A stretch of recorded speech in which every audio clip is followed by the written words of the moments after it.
Hello, my name's Stuart, the Unrepentant Atheist. Thanks for tuning into my channel. So I've not done one of these videos for a while where I just literally sit in front of the camera and just ad lib on some issue connected with atheism and theism.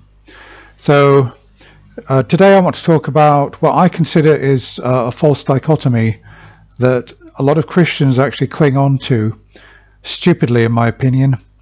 And if they're clinging on to this false dichotomy to shore up their beliefs, I think they're making a grave mistake. And what is this false dichotomy? Well, I've put it in the title.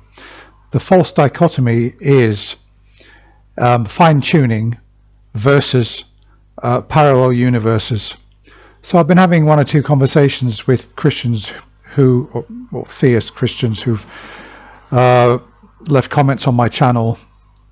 And one or two, I've talked about fine-tuning, and they've sort of said, well, it's either fine-tuning or they've said a lot of materialists have insisted or suggested that a way to solve the fine-tuning problem is to have multiverses.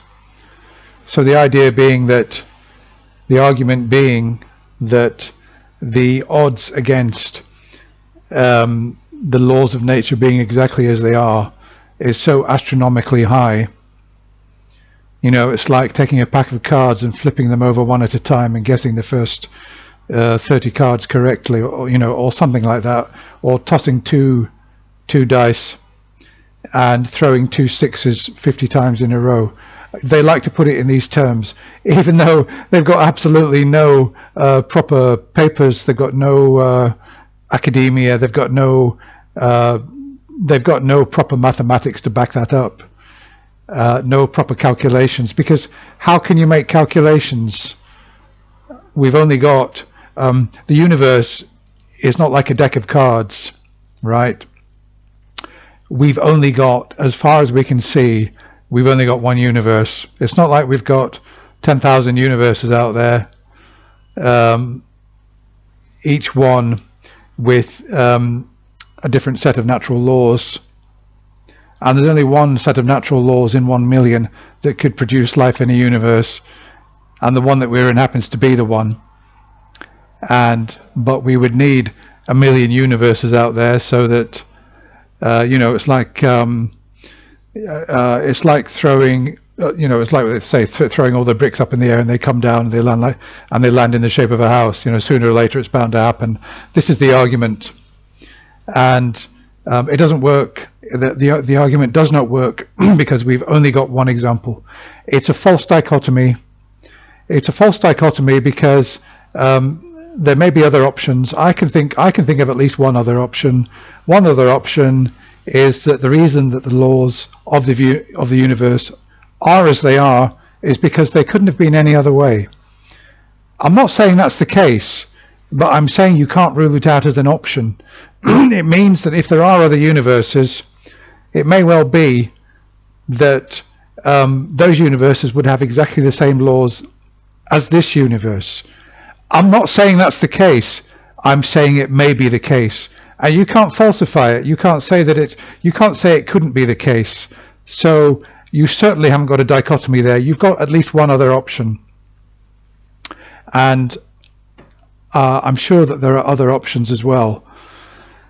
But as long as there's one other option, you can't say it's either fine-tuning or multiverses. And the idea with multiverses, the reason it's such an attractive thing is that nobody seriously thinks that there are a zillion universes out there. And so, oh no, so it's got to be fine-tuning. God must exist then. He must have fine-tuned the universe. Well, there's another fallacy. In what sense is the universe fine-tuned? If you go back, okay, first of all, obviously, we've only got one planet in the universe, as far as we know, where there's actually life. I don't find it inconceivable that we could have had a universe, and we may have had a universe for billions of years, with absolutely no life in it at all. And then if you could look at that universe, say from the perspective of maybe another universe, and say that, well, that universe obviously wasn't fine-tuned for life, because you've had 6 billion years and there's no life. So this fine-tuning thing, the idea that the constants could somehow be different from what they are, you'd have to demonstrate that that's possible. You can't demonstrate that that's possible. And so you can't possibly postulate fine-tuning as a possibility if you can't prove that it is actually possible. So this idea of this false dichotomy is keeping, I don't seriously think it's keeping a lot of Christians in their beliefs, because I think that most Christians have got other reasons for their beliefs, but they jump onto this false dichotomy usually when they start talking to atheists and say, oh, well, you're a materialist, so, well, you naturally believe in you naturally believe there are a million universes out there to solve the fine-tuning problem. No, because it's a false dichotomy. There are other options, and I've said there's at least one other option. So your argument's invalid. Stop using it, because it's just silly, fallacious, and untrue. Okay, just one last thing. So I don't know if you're watching now.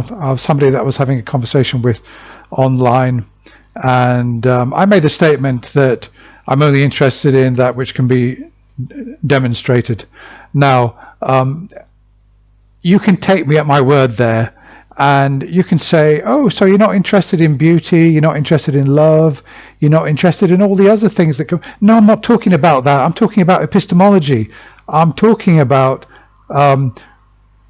facts that we can know about the universe and establish knowledge and how we come to our beliefs and knowledge. I'm not talking about esoteric things. I'm not talking about abstract ideas and concepts. So you can kind of be absolute and misinterpret my words when I say something like that. I'm interested in other things, obviously not just those things which can be demonstrated, but in the context of what I'm talking about, that which is demonstrable when claims are made, particularly when claims are made about the nature of reality, what constitutes in reality and what exists in reality. Then I'm only interested in what can be demonstrated. Of course, we can all speculate. We can speculate till the cows come home. You can have 1,000 propositions, but if none of them have got evidence to back them up, then frankly, you wouldn't believe in them.